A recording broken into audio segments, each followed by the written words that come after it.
Bien que des affinités géographiques et culturelles existent entre le continent africain et les Caraïbes, les deux régions économiques ont des échanges commerciaux très limités.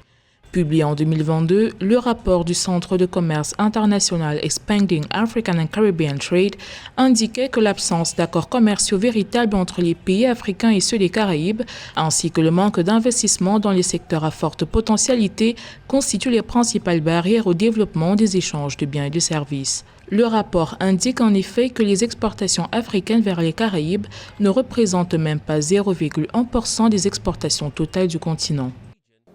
Africans and Caribbeans must first understand what the opportunities for trade are. L'Afrique et les Caraïbes doivent d'abord comprendre quelles sont les possibilités d'échanges commerciaux. Je pense donc que la première chose à faire est d'informer et d'éduquer en matière de commerce. Qu'est-ce que nous pouvons produire dans les Caraïbes et qu'est-ce que nous pouvons produire en Afrique? Pour moi, l'un des secteurs clés après avoir identifié les opportunités est l'agriculture.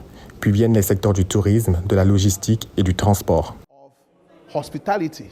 We have the sector of logistics and transportation. Si pour le moment, l'Afrique n'exporte vers les Caraïbes que des minéraux primaires et n'importe que des produits chimiques, il existe de nombreuses opportunités pour diversifier le commerce entre les deux régions. Le Centre de commerce international indique à cet effet qu'en améliorant le circuit de chaîne de valeur, les exportations de l'Afrique vers les Caraïbes pourraient croître de 54% d'ici 2026.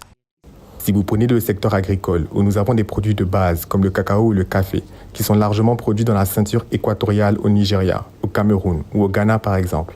Si nous acceptons de transformer nos produits de base ici dans la zone des Caraïbes et d'exporter vers ces marchés étrangers, nous ajouterons de la valeur à nos économies.